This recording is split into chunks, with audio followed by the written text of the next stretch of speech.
Welcome in, wherever you're watching, citywide, statewide, nationwide, worldwide. This is the one and only Line to Gain podcast here on the Buffalo Rumblings Network. I'm the big O, Jerry Ostroski. She's Sara Larson. We are way late, and it's only fitting that we're late today because we have such an awesome guest for the first time, and I hope to God not the last time he ever wants to come on with us. But joining us tonight on the podcast is Matt Parrino. Matt with Channel 4. He is a Bills beat reporter. He's also with the Shout podcast. I'm sure you do a bunch of other things as well, Matt. Thank you for being patient with us and also helping us troubleshoot our problem. Thanks for joining us tonight on the show.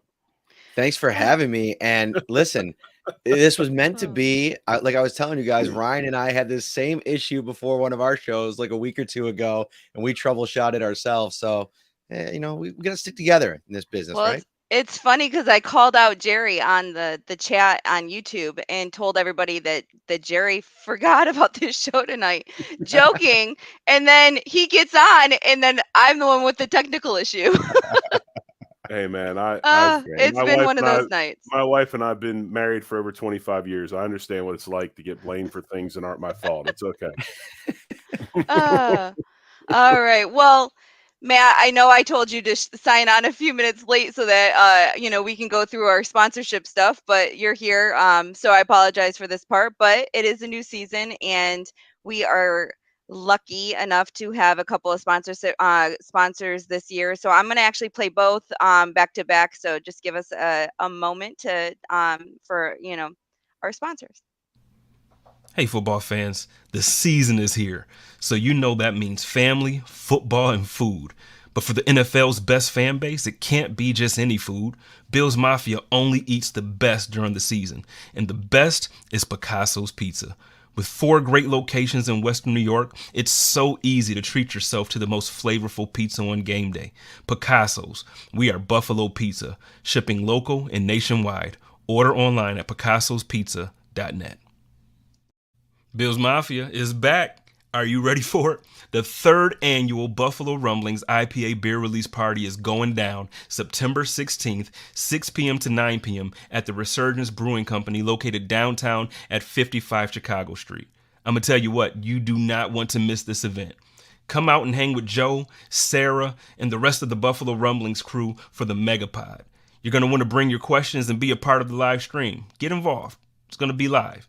And this year, we're also going to have our friends from Fans of Buffalo joining the party and sponsoring the fun. They're going to be in the house to provide you with all the information you need to make your away game day experience the easiest and the most smooth that you've ever had in your life.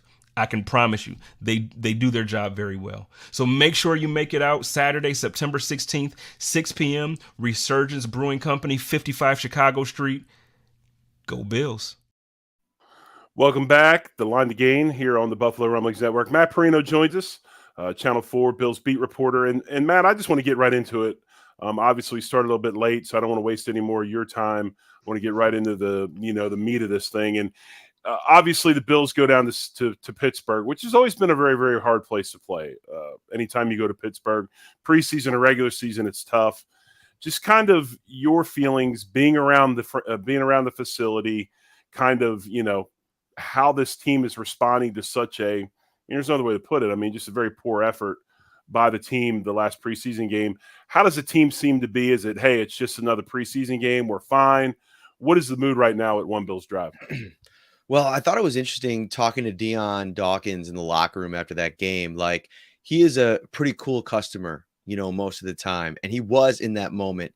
But one of the things that he said to me that really stood out was like how much of a reality check this is for everybody there, because Pittsburgh Steelers, I mean, this is a team that I don't think a lot of people were talking about before that game.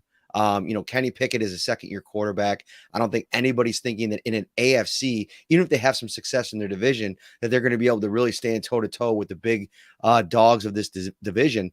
But they looked the part, and they got some real players on the defensive side of the ball. And I think what Dion said was, like, we're not going to just show up as the Bills and just run teams over. I mean, everybody's going to come to give their best shot to the Bills, especially knowing, what happened last season, what's kind of permeated this offseason. Maybe some organizations think that, this is the time to get after the Bills. Like, maybe there's some dissension. Maybe there's some problems.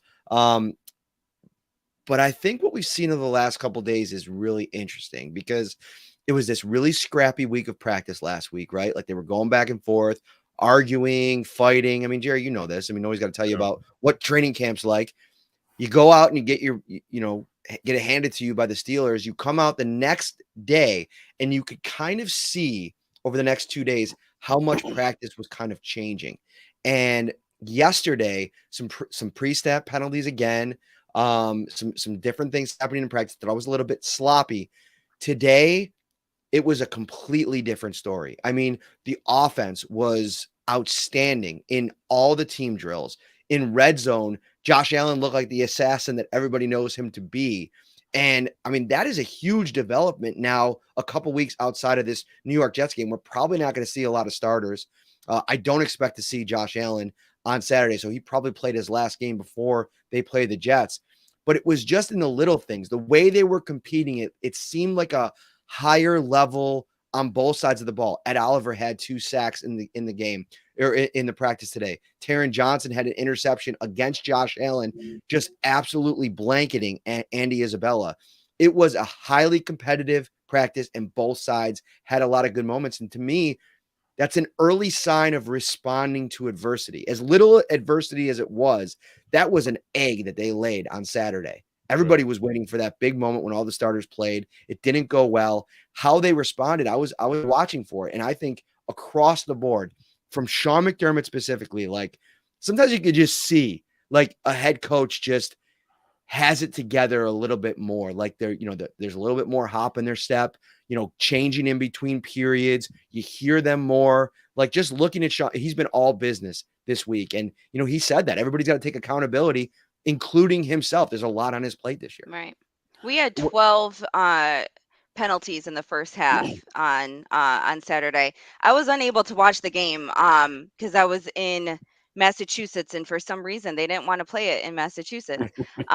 So I ended up having to wait until today to be able to catch it on NFL Plus.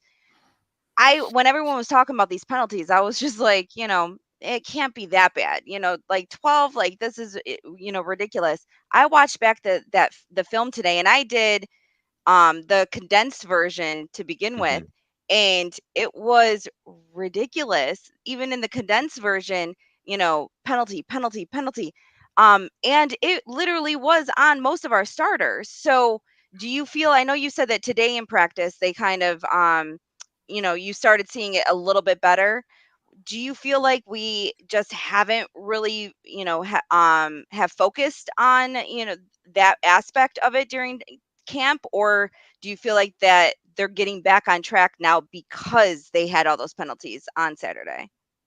I'd like to actually flip it and ask Jerry a question on this, because one of the things that I think is really interesting is like you have a veteran in Connor McGovern that comes in to play left guard, but it's a bit of a scheme flip. Like he didn't play this style in Dallas. They're going to ask him to get out in space a little bit more. Osiris Torrance, kind of like that anchor, like huge power guard. They're going to ask him to even get out and be a little bit more athletic in what they ask him to do. So those two guys, really important pins in this whole thing, are kind of learning a whole new deal.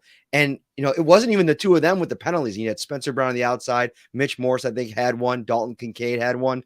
But I just think as a unit, as an offensive line unit, they're going to need a lot of time on task, like repetitions, to know some of the pre-snap stuff that I'm sure they're still going over. And Ken Dorsey, no matter who you talk to in this offense, vets that come in. I remember Emmanuel Sanders a couple years ago, just flabbergasted at how complex this scheme is. All the responsibilities, the pre-snap responsibilities, the motions, all the different checks and calls that you have to do before it happens. That's a lot on everybody's plate. And I just think that, in that moment, the first 20 snaps that they've had as a group as starters, just kind of went a little bit wonky. I mean, Jerry, how tough is that when you're adding those two new guards in?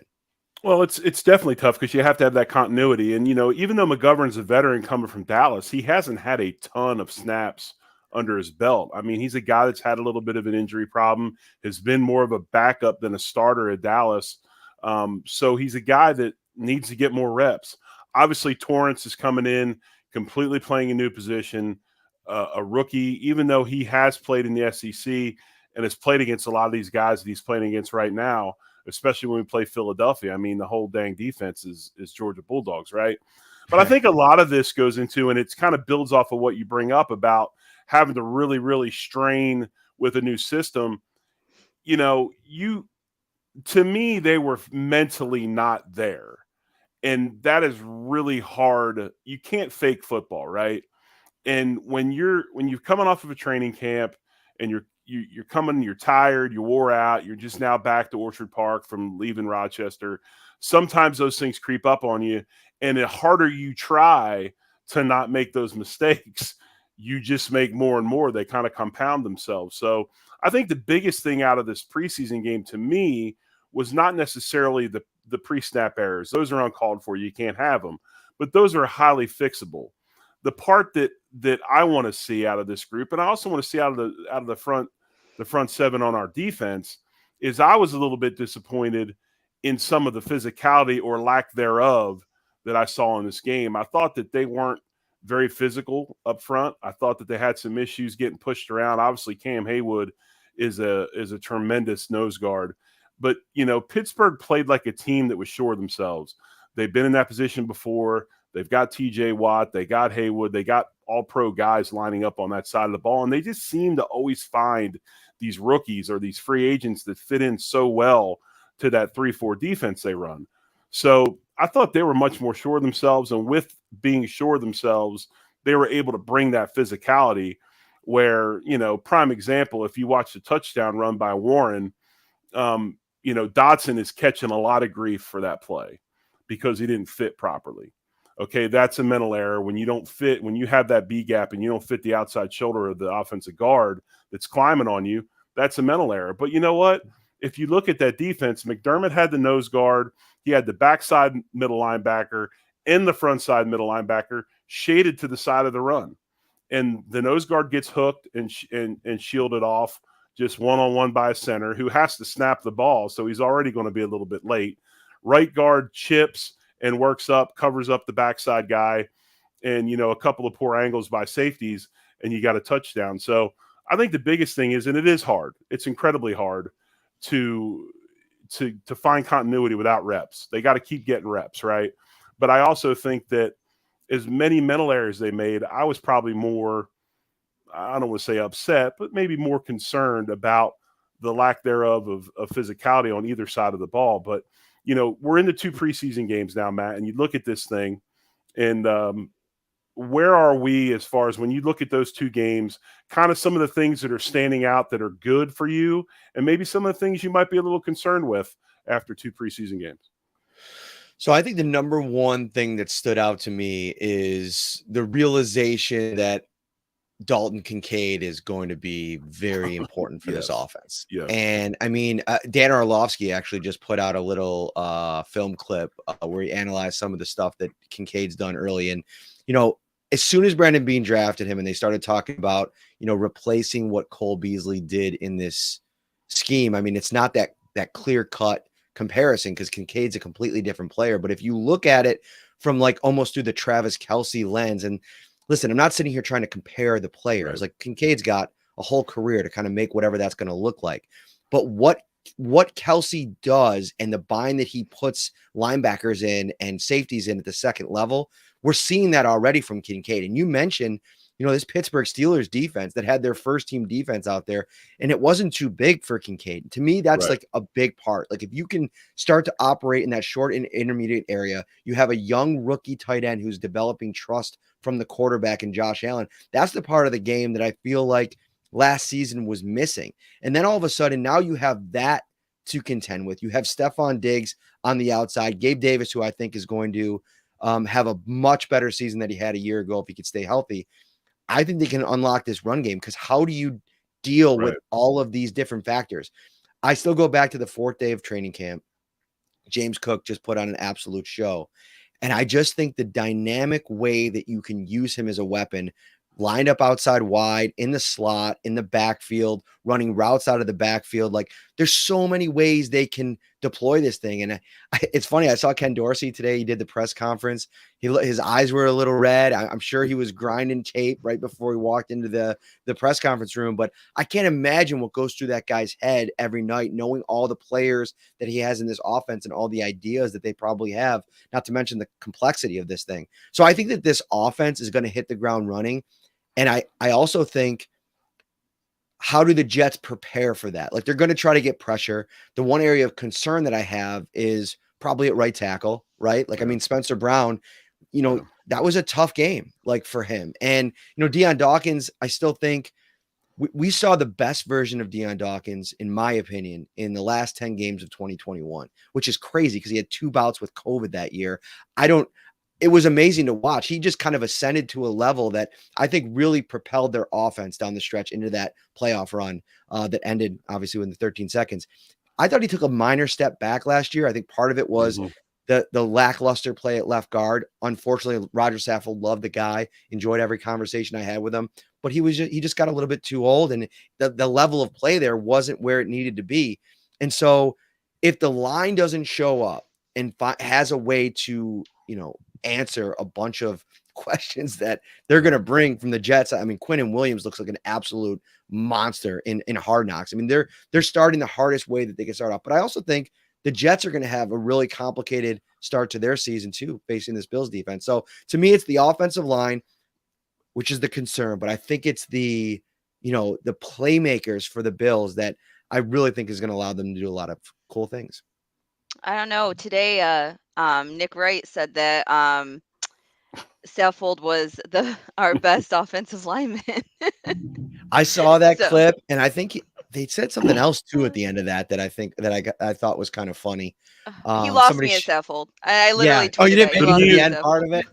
The mute button is a wonderful thing, Sarah. You should try it sometime. I've been actually having a kick with the national media over the past couple weeks. It's been kind of fun, between some people misspeaking, some people being fed the wrong information. I don't know if it's part of the writer's strike or what, but it's been pretty bad the last couple of weeks. So it's today the Seattle Seahawks are also part of the AFC now instead of the NFC. I did see that was that. a new That was one pretty today. funny. Yeah. I did see that. The funny thing about the Stephen A. Smith thing on Diggs, like, as an aside, he said it in a segment where they were talking about the Jets. Like, that was the start of the segment, right? Right. And then he just kind of like snuck in that Stephon Diggs thing. Like, to me as a reporter, like, if you have sources telling you that Stephon Diggs wants out of Buffalo, you're not going to shoehorn that into a segment on the Jets 15 minutes into the block. Right. Like, that is like a, shouted from the rooftops kind of report. So it's just, I don't know. There's no accountability for those kinds of folks. And, it's just kind of a different media landscape at this point, I guess. So one of the things that I wanted to ask, you've been to practice throughout camp, you've been to the preseason games, you've seen pretty much it all throughout the all this time. I know you think that Gabe is going to have a step forward, and I'm hoping and praying that he does. What about the backup quarterback position? Are you as worried seeing Kyle Allen out there? I know Barkley always has been, slated as our practice squad quarterback. Do you feel like the Bills should be shopping around a little bit if something was to happen, or are we just gonna, go into the season hoping and praying that Josh remains obviously healthy?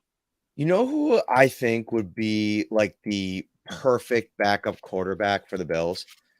Jacoby Brissett. Like, I think his style of play. That's a very good call. I said that last week. That's because you're very intelligent, and I'm just riding your coattails here. And thank you for that. Matt. Right. He signed a 1-year deal with the Commanders. It's worth up to $8 million. That's significantly more than Kyle Allen got. So I think it was just a situation of, and he's also kind of like hunting those contracts or those situations where there's a path to playing. And I mean, he could have beaten out Sam Howell. So I think that was a little bit more appealing to him. I'm not as down on Kyle Allen as a lot of people are. It hasn't been great, but I think operationally he will get better the more comfortable he gets with the scheme. And the more he gets to kind of sit back and watch Josh run it. Like once they get to the season, like how many snaps has he actually gotten to see him do it? Right. Like we never got to see Mitch Trubisky in the game, but like, are we really sitting here saying that Mitch Trubisky was going to be some great answer if Josh Allen were to miss 4 or 5 games? I don't know. Like I watched him in Pittsburgh last year, and then when he played, it wasn't great. So there usually aren't a lot of like elite options, like ones where you're going to feel comfortable for a stretch. Even Case Keenum, I think if he would have gotten in the game last year, it would have been probably problematic. Kyle Allen, he's got some juice with his arm. He's kind of got it like a nice demeanor to him, and he can get himself really charged up. He's just got to avoid the big mistakes, and also, I think he'll get more calm the more he's in the system. So I'm not like, I don't think it's that important, because I think if Josh Allen misses an extended period of time, you're in trouble anyway. And even if you have a higher end backup, like some people were talking about Teddy Bridgewater. I don't know. I don't know if he's really in a different tier than Kyle Allen. I kind of place him in the same. I kind of had go Bridgewater ahead. around Brissett. Those were my 2 off-season hopes, but Looking at this and looking at the backup quarterback situation, also looking at all of a sudden we are really, really thin at offensive tackle. I noticed in practice today that Isabella was getting a lot of first team reps, right? And is that correct? I mean, I can't discuss that, Jerry. That is Okay. against reporting guidelines. Okay. We are Well, out let me say this. Let me just assume then. Let me just guess. If I was to say theoretically that he was getting a lot of first team reps today, and obviously he has turned heads in camp to where he is getting those reps. With our maybe situation at backup quarterback not being what it wants to be, really I put all my onus upon the backup tackle spot. And then you also look at how many receivers we do have that are capable, how many extra defensive ends we seem to have on this team. And obviously Vaughn will be coming back at some point.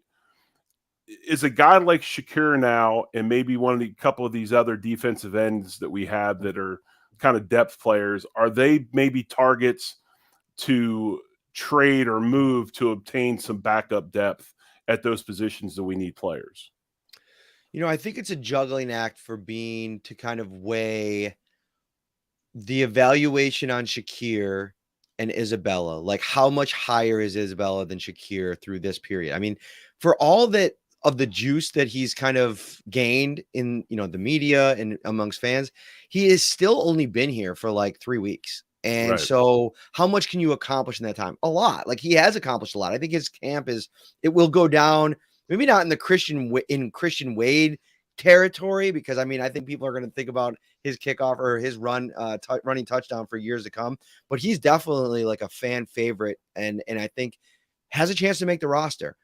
But I think Shakir, you got to bake in the cost controlled 3 years left on his rookie deal, that like, this isn't the finished product. Like they're getting Isabella 5 years into the NFL. You kind of know what he is at this point, what he can do. And not only what he's done here. Now, this is another kind of sidebar to all of this. Whatever he hasn't accomplished to this point, the Bills can look at it as, okay, he wasn't here. He wasn't in this offense. So now what we know about him internally and how quickly he's picked this up, maybe we can unlock something with him. How much is he going to play, though? Is he going to play over Deontay Hardy?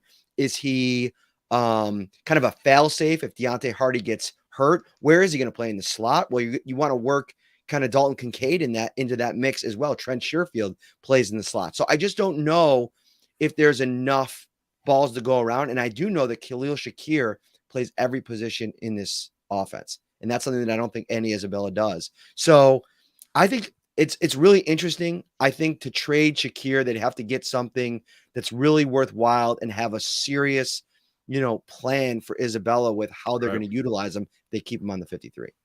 So Ryan put out his for those people who don't know, Matt does a podcast with Ryan and has worked with Ryan for a while. He put out his 53 man roster. And his and I opinion on the wide receiver group kind of went hand in hand.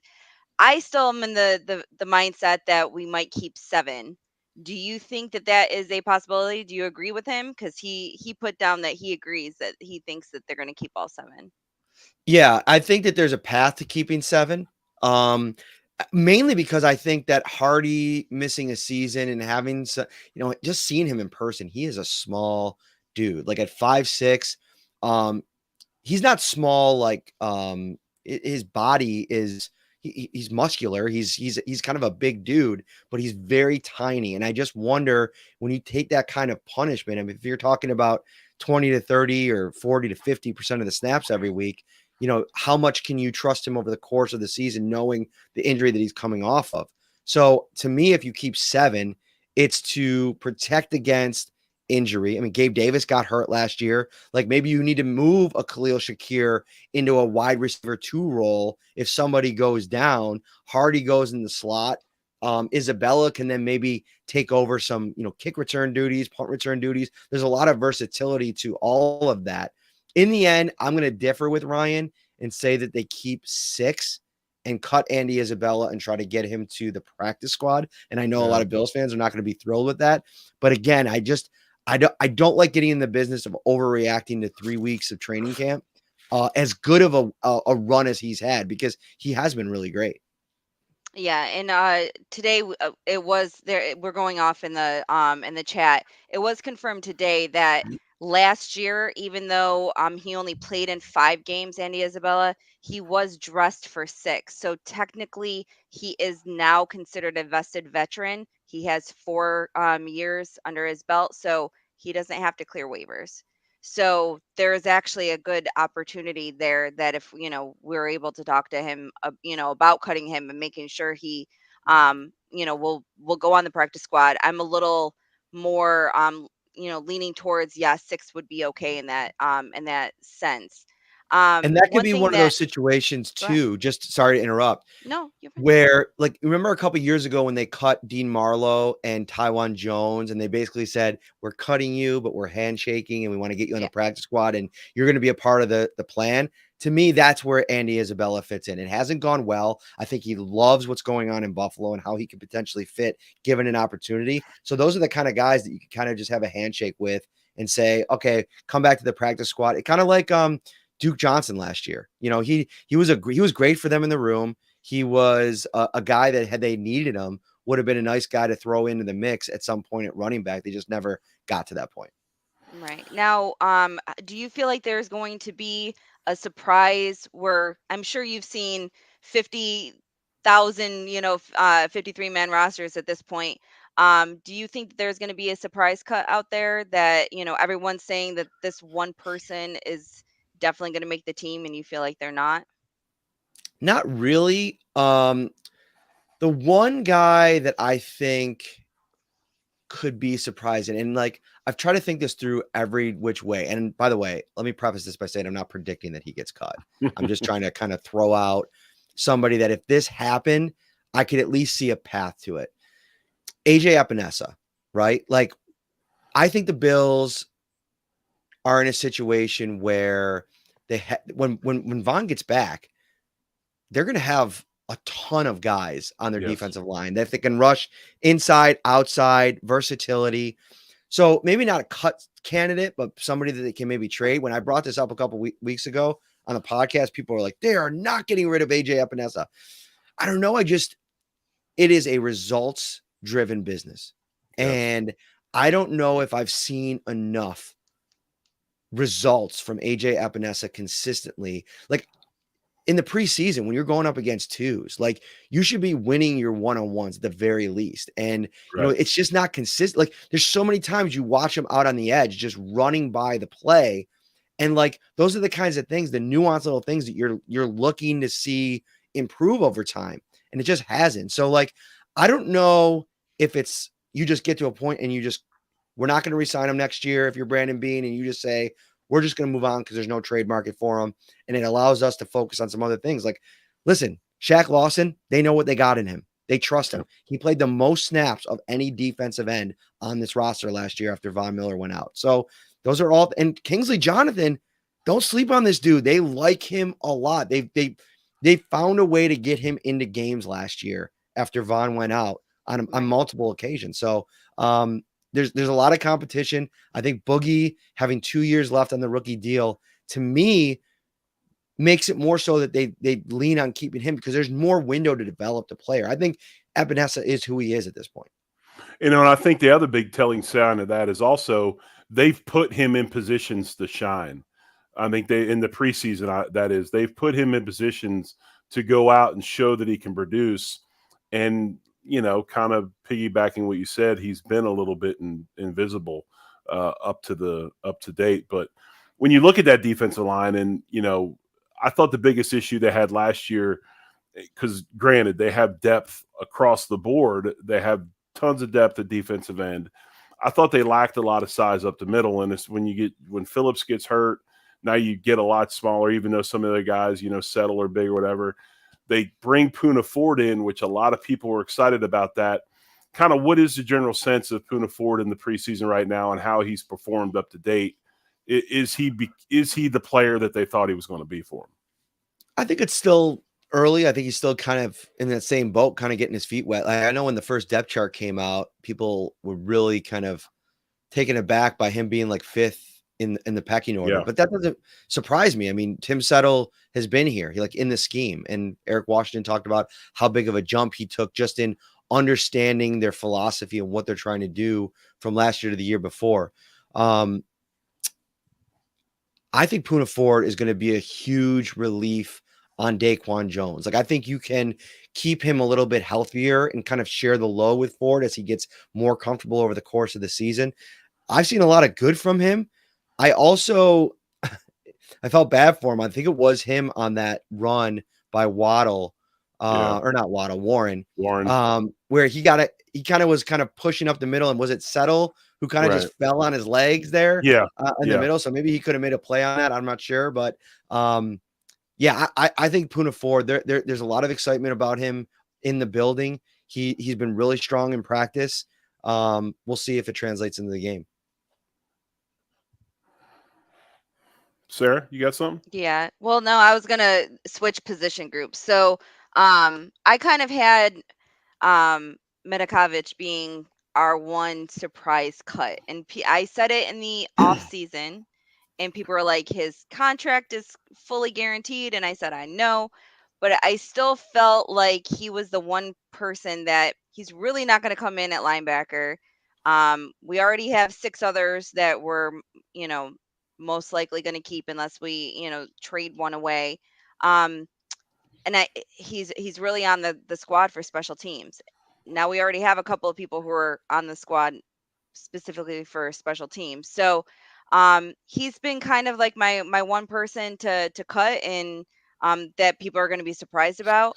And ironically, Ryan actually had it on his 53 as well. So do you feel like there's room for him? Do you think we're going to keep 7 linebackers, or do you think there's another linebacker we might cut instead of him? Or I mean, is Balin Spector's spot a lock? I mean, we got some people saying he's going to be starting at middle linebacker by the middle of the season. So I mean, maybe, but I am really trying to think of a similar situation to a guy that enters training camp in the McDermott regime, and Bean enters training camp as part of a 3-headed competition and is out after 1 day of practice. It was so dramatic. I mean, he came in and all they were talking about leading up to training camp was Spector. Bean was mentioning him every interview. He got a question about middle linebacker. He was talking about Spector, the fact that he was in the facility all off season, how much farther he's come, taking care of his body and doing all the right things. And then we get to camp and everybody's kind of expecting Dotson and Bernard to duke this thing out. And they're like, no, Spector's in there too. And he goes out there and he has a day of practice, and then we never see him there again with the first team. And so to me, depending on it's going to be really important. Go back. I haven't tracked it. My good friend Joe Biscaglia, he loves doing he checks all the people playing special teams. That's a little bit too in the weeds for me, but if he's playing on those first team special teams snaps, that's a good path to the roster for Balin Spector, and maybe something that can push a Tyler Medikovic out if he could do multiple things. Now, I do think Medikovic can play defense, but he's coming back from that injury, and so I don't think he's been in the mix for that perspective. But he's been Tremaine Edmonds' backup the last couple of years on the depth chart. So I think in a pinch they can use him at that spot. I don't know. It's anybody's guess. Like, remember a couple of years ago, Delshon Phillips made the 53-man roster. There's always a chance that we can have like a out of left field. Nobody's expecting it. Like Cameron Klein, somebody mentioned him. He's had a really good training camp. He's had a really, really good preseason. I thought he played really well the other day. I mean, one of those kind of like names. I think the Bills picked him up off waivers from the Kansas City Chiefs. So obviously they liked him. They've had some good pass rushers over there over the last couple of years. So there's a lot of like fun little names, but I think 49, 50, I think we're pretty much covered on this 53 man. I want to stay with the same group, with the linebacker group. And the question I had was, there's a lot of people that are, they're upset that Edmonds isn't around anymore. I think it's pretty obvious that the Bills couldn't afford him. But when you look at Edmonds' strengths, he's a Tampa 2 middle linebacker, can drop in the deep middle. He's a C-ball, run it down type of guy, but he's not particularly an A-gap filler guy. He wasn't a stick your face in there, stop the run kind of linebacker, which I believe is what McDermott kind of wants to go back to, especially if you look at the linebackers that he had in Carolina. I watched Dorian Williams a lot in college. He played at Tulane. My son plays at Tulsa. They played against each other. I saw him play a lot. He's a dynamic playmaker, I think. I think he's quick inside. I know he's not huge, makes a ton of tackles. Right now, other than just trying to learn because he's a rookie, what maybe is the holdup on him where they have him behind the Matt Milano instead of behind Dots and the other guys that are at middle linebacker and trying to get him ready to play middle linebacker as opposed to that outside linebacker position that Milano plays? This is one area where I think it's legitimate to criticize Sean McDermott. I mean, that's one thing. And listen, sometimes like this is a great way to look at it. Sometimes you got to kind of get with the times, right? Like, maybe you're not maybe you grew up in the 70s, right? And before the invention of cell phones, and you all your kids have cell phones and your grandkids have cell phones, and you don't want to come and just accept the technology and become a part of the culture. Sean McDermott mentioned this last year, 2 years ago, that in today's NFL, you have to draft and start rookies. That's just the way that this world works now. And he's hesitant to do it. I mean, we've seen it play out with Kyer Elam. The Dorian Williams thing is interesting too. They got to minicamp and everybody was like, thought that Dorian Williams was going to start at outside linebacker because that's what Brandon Beane said when they drafted him. Then we get to OTAs and Sean's like, oh no, he's working at middle linebacker right now. Then we get to training camp. He's back at on the outside. To your point, I think sometimes you got to let these youngsters fail a little bit. And, I think that there's pressure on Sean because, they win 13 games every year. They're Super Bowl contender. It's hard to balance how much leash you give to a young player to let them develop in real time versus going with the guys that you trust. But right now, they're really getting caught up in a guy that they thought they might be able to trust in Tyrel Dotson early on. It has not been the case. I mean, this thing is far from over. I don't know if they're going to feel comfortable running him out there to start at middle linebacker to start the season. And now we're talking about Terrell Bernard, who really hasn't looked that good when he's been in there, getting back from this hamstring injury to maybe at least give them another option. So I like the idea of just throwing Dorian Williams out there and letting him kind of learn on the fly and lean on some of these veterans to help him along. Like, why can't Micah Hyde or Matt Milano help in calling the defense? I mean, you'd be able to answer this better than me, Jerry, but I think that's something that Sean McDermott said he's not opposed to, but it's definitely not something he's leaning into either. No, I think Williams has he's a tremendously instinctual player. He can get to the football.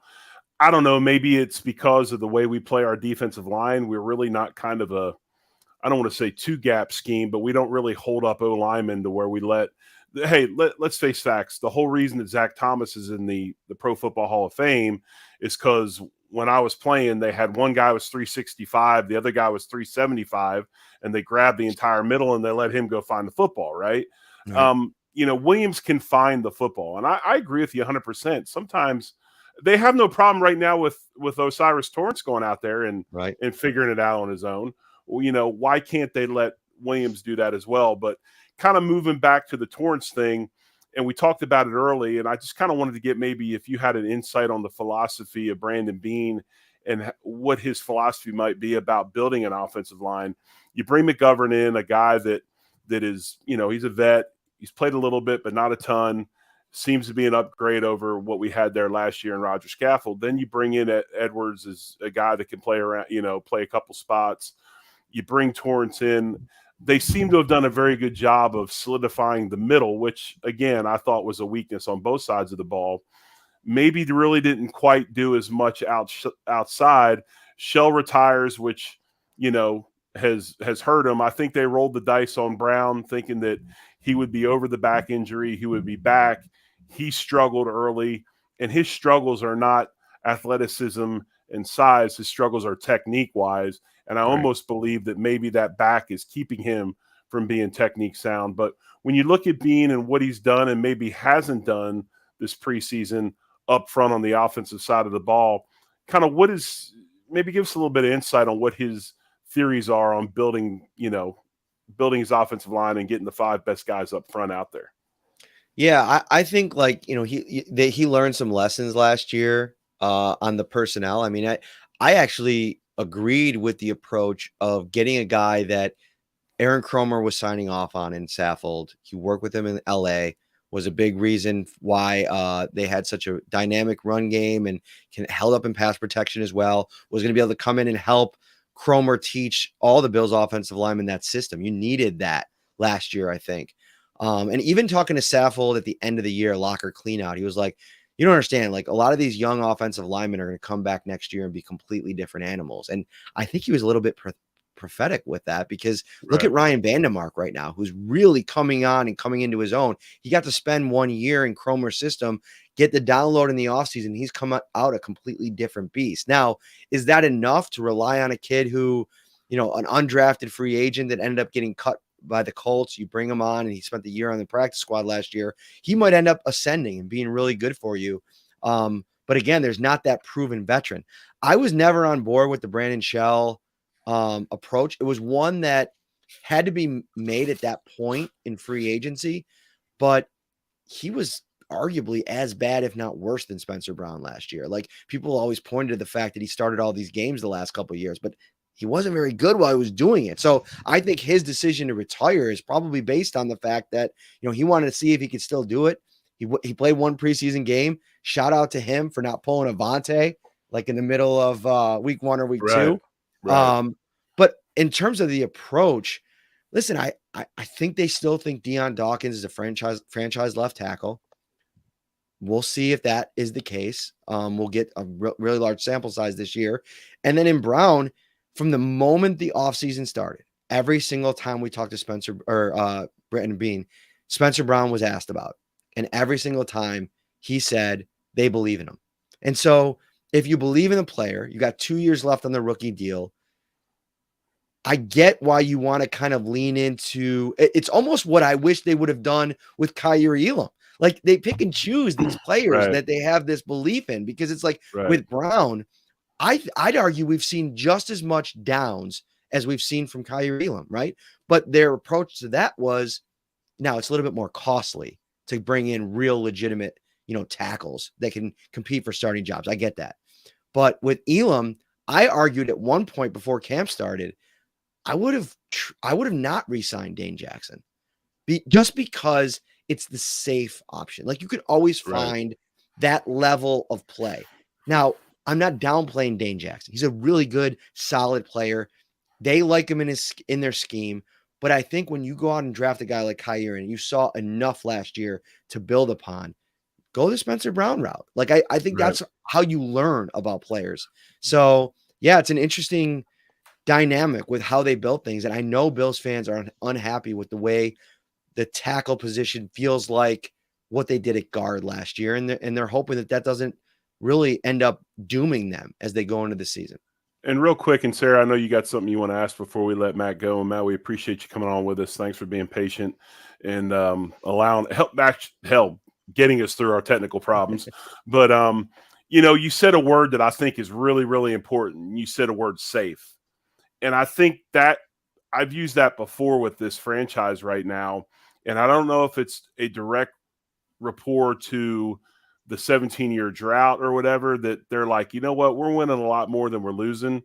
So if we're safe, we're going to be successful more than not.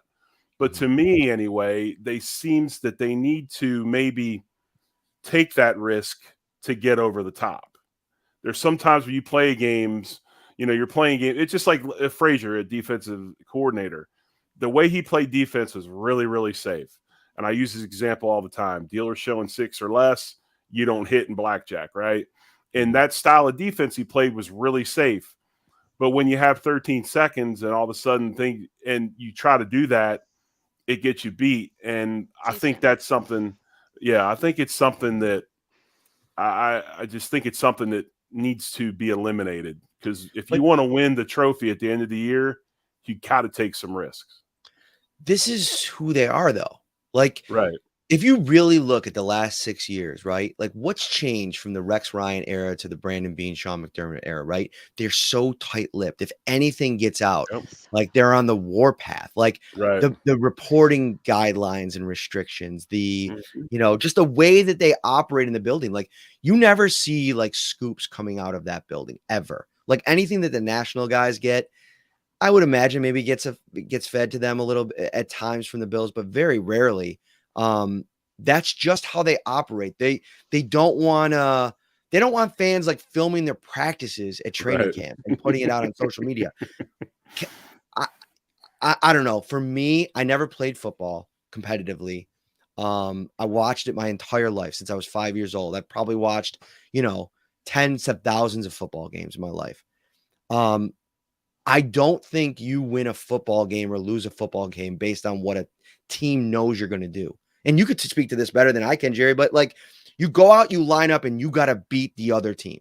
And you got to be confident that you can beat them no matter what. If they know your playbook, if the ball's been, deflated or some other nonsense has gone on in the game, at the end of the day, you got to make more plays than the other team. And I think sometimes maybe they spend a little bit too much time worrying about stuff that shouldn't really impact the game. Bruce Arians a couple years ago, he didn't care about anything the year they won the Super Bowl. Anything. He was just out there like he couldn't wait to get to the end of his day so he can go get a drink and go on with his day. And that was that's how he ran his locker room. And sometimes I think if you're too uptight, you could pay for it and be a little bit too safe, right? Yep. So speaking of hopefully not being too safe, we have McDermott being the defensive coordinator this year, and then Dorsey going into his second year. Kind of just, what have you felt through camp and through the first couple of preseason games? How are people buying into Dorsey the second year? Because obviously we had some issues towards the end of the season where we felt like the offense didn't look the same. And then how are people warming up to McD being the defensive coordinator? So let me first say, like, I absolutely got a kick out of this Chris Broussard viral. That was awful. That was awful. Yeah. Like, I don't know how you could. So everything I just said about Brandon and Sean, like, I think they're a little bit too safe, maybe, and a little bit too like paranoid about things getting out. Whatever. You cannot argue with the absolute success that their regime has been in Buffalo.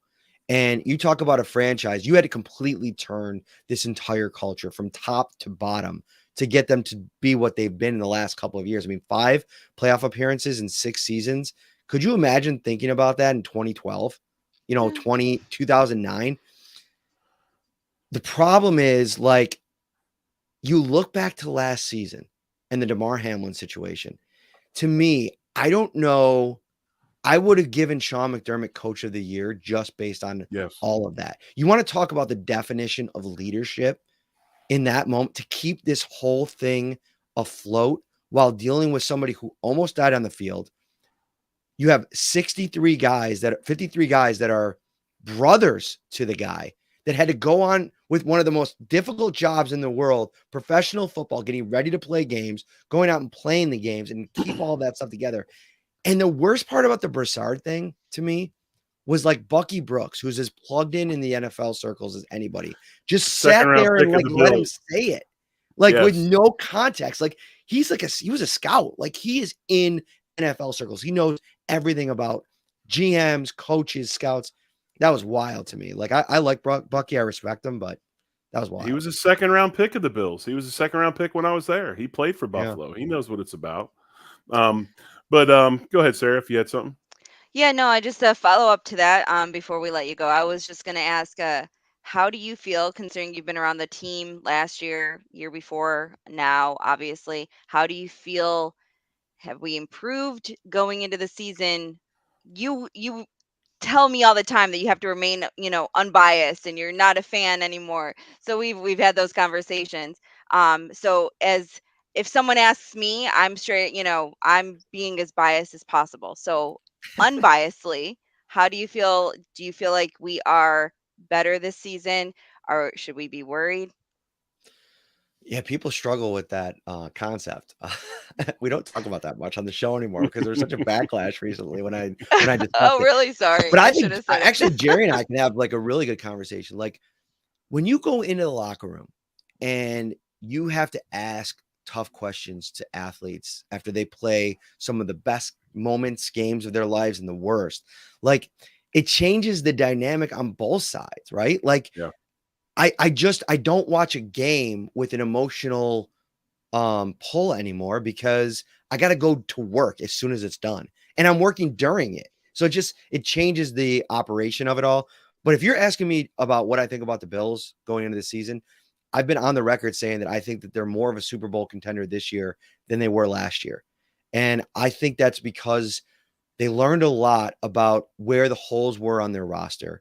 Sure, we could really zero in on middle linebacker and we could really zero in on right tackle, but they had both of those. They had the one spot with a Pro Bowler last year, and it didn't matter in the playoffs against Skylar Thompson or Joe Burrow. I mean, that's one of the reasons why I wasn't like sold on the idea of paying $18 million a year for Tremaine Edmonds, because when they needed this defense, a real Pro Bowl all pro to really take hold of this defense in moments against some of these elite quarterbacks, it's just sometimes he left you to be wanting more. And so I was okay with him moving on. So there's a couple holes we could dig into this thing. But man, Taylor Rapp as a backup to Hyde and Poyer, massive. Kincaid, massive upgrade. I think they have a more dynamic receiving core beyond Davis and Diggs. Hardy and Sherfield. I mean, that is a significant upgrade on what was it last year? Jamison Crowder, who never played, and Isaiah McKenzie. For as much as I love the person, man, every conversation I ever had with him in the locker room was phenomenal. I love him. I saw him in the tunnel a couple weeks ago when Indy came, gave him a big hug and thanked him for it. Like that is what I'm a fan of. I'm a fan of people. You know what I mean? Like I was a fan of covering Isaiah McKenzie the whole time he was here. I'll never say a bad thing about him, but it just never worked when he got his real opportunity. So everywhere you look, even on the defensive line, like Leonard Floyd, where was Leonard Floyd last year? Did they have a Leonard Floyd last year? They didn't. They didn't have a Poona Ford last year. So I think at the second level, you could figure things out. You could roll the dice. You could try Dotson for a week. You could try Bernard when he gets back. And then if not, you're going to have to just figure it out and put Dorian Williams out there, which I think they probably should do from the beginning. But I just think they're better top to bottom. And I think you have a very motivated group that's hearing the noise. And Sean McDermott gets to play the underdog card again because nobody's picking the Bills to do anything. And that's where they want to be. So that's what I like about them. But I also think as we got better, the division got better as well. And I think what Bills fan and the Bills Mafia has to kind of come to realization of is this. If you look at the 4 toughest schedules in the league this year, it's the 4 teams in the AFC East. Indeed. Because their crossover opponents this year are who? The NFC East, right? So the Bills got a very, very hard schedule. They're going to lose some games because they're playing really good football teams. They play Philly on the road, okay? I mean, they've got some tough opponents. So maybe they don't win 13, but the goal is to get into the playoffs. And I truly believe this team will be better off fighting, scratching, clawing, getting after it with this tough schedule moving into the postseason with maybe more than 3 losses than they would be if they just go ahead and cakewalk it through again and end up 13-3 or 14-2 and then we're back in the same position we've been in. I think these guys need to face a little adversity. I think they need to face this tough schedule, and I think it's going to strain them a little bit. It's going to toughen them up a little bit. It's going to make them better in the postseason, because that's what it's all about, getting that shot in the postseason. And you hope that you get in the position where you're not playing a wild card. But even if you do, you're in the playoffs, and everybody's got a chance then. So I do think they got better, but I think the perspective is the division and the schedule is also better and tougher than it was last season. Right.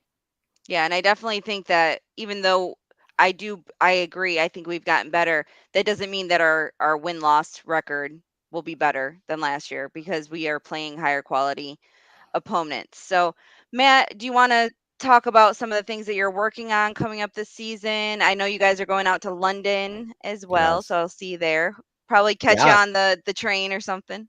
Yes. I'm trying to think where I'll see you. If you're in, are you going to the New York game? Obviously, Yes, New Jersey. Excuse me. New Jersey. I'll probably see you on the trains out there, because my Yeah. wife is actually coming with us. Oh, nice. With me, and we're going to Billy Joel on Sunday night. Oh, you 'Cause I told me think that. Okay, yeah. I think he's only got a That's couple awesome. shows left, and I've never seen him live, so we're pretty excited about that. Yeah, we're doing so every month we do a live show at Wingnuts. Wingnuts is opening up their first standalone, all by themselves location in Amherst, where the old Santora's was. Our next show is, I'm not going to promote it too much because I think it's on the same night as your show. I'm sorry. The night before the home opener. I'm sorry. I'm sorry. But yeah, we'll be out in London. If you're going to London, definitely hit me up. I'll give you details on that, what we'll be doing, because the show that we're doing live at the Fitzrovia Bell, which is the home of the Bills backers out there, it's sold out in like 90 minutes. So I can't talk about that too much. But yeah, you can find all of our stuff at my Twitter handle, at Matt Parrino. But hey, Matt, we appreciate you as always. Hit the like button, hit the subscribe button. We appreciate you watching tonight. Big crowds, of course, because Matt was with us. We appreciate his patience. Again, Matt, Channel 4, Bill's Beat Reporter, also has a Shout podcast. As he said earlier, you can catch him on other venues, other avenues as well. Matt, thank you so much for coming on tonight. I'm the big O, Jerry Ostroski. She is Sara Larson. As always, Wednesday nights at 9 Eastern, 8 Central. If I can remember that myself. Yeah, we 8 switched it up. Central on Wednesday night. It is the Line to Gain podcast here on the Buffalo Rumblings Vidcast Network, as always. And Matt, we'll let you sign off as well. As always, one love, and go Bills. Bills. Take Matt care, won't everybody. say it. Take care, everybody.